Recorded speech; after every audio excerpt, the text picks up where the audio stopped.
Hello and welcome to Hired Learning. I'm your host, Blair Balestravich, and in this series, we take a look at just some of the great opportunities and career paths here at Red River College. Watch me as I try my hand at skills I've never attempted, all for the sake of your education.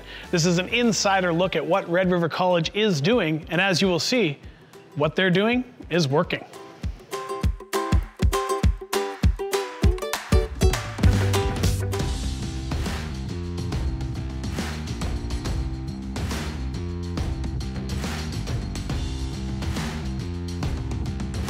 Today we look at welding.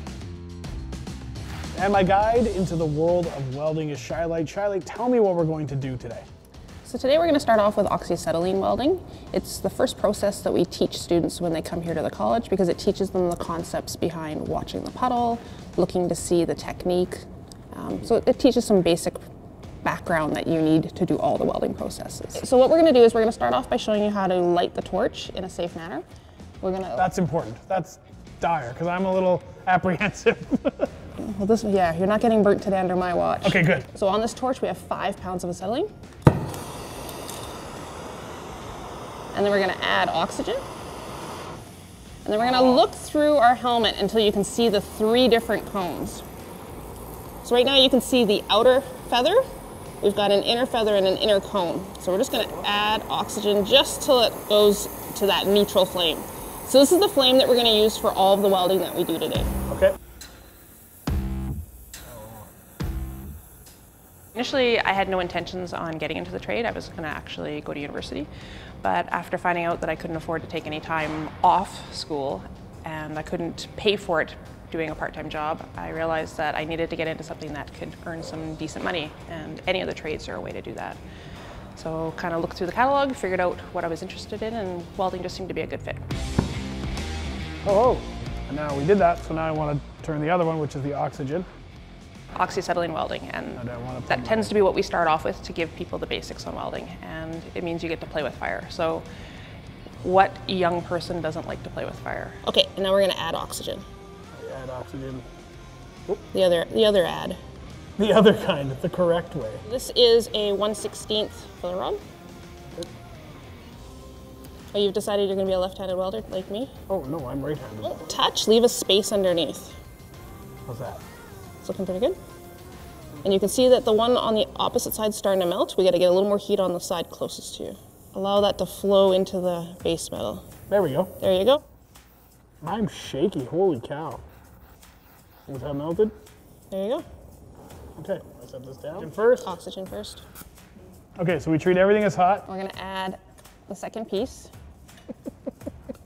I love how you're not laughing at all. You're just sitting there looking at how awful I am. You're doing great. How's that? Nailed it. Better? Okay. Okay, so we're gonna go across to the spot welding machine. It's a resistant welding process. Okay. And we're gonna put 3 spot welds to hold this in place for us.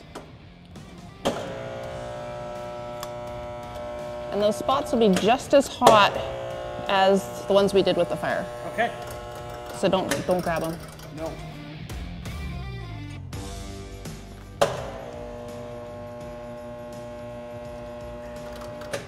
We've had retired engineers who are looking for a part-time hobby, and they actually take the full-time program. We have people right out of high school. There's academic or sometimes non-academic.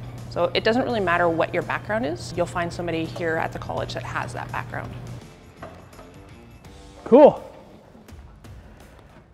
Yeah, yours looks cooler. The neat thing about it is you have students from very diverse backgrounds. Again, some of them with experience, some of them without. And within a matter of time, they all tend to progress relatively quickly.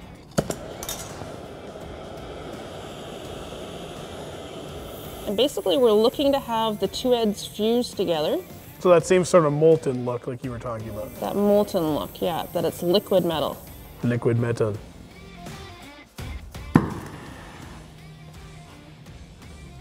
So it's all about watching that puddle and reading where you need to move and when you need to slow down. And that's why we start with this. Yeah. Okay. That was a lot harder than you made it look. Like I said, I've done it a couple times before. Like my arms are even sore, like trying to concentrate and like I want to do everything fast. I think that's what I realized is like everything doing it faster doesn't necessarily mean it's better. No. Coming to Red River is great because it's a short-term program, as in it only takes 7 months to complete. You spend 5 hours a day in the shop doing practical hands-on activities and 2 hours a day doing the theory related to it. The welding trade can take you wherever you want it to, actually. So whether you're interested in doing something more local in a manufacturing facility, or whether you're interested in traveling, working outdoors, doing construction, where you first start off isn't necessarily where your career is going to end.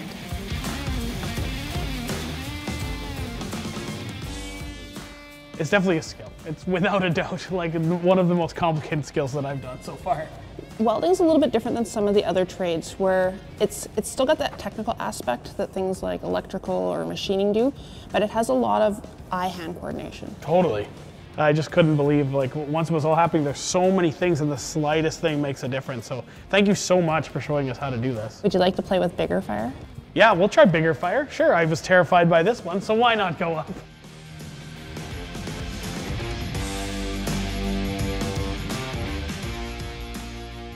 To learn more about welding and the many full and part-time programs offered at Red River College, please visit rrc.ca.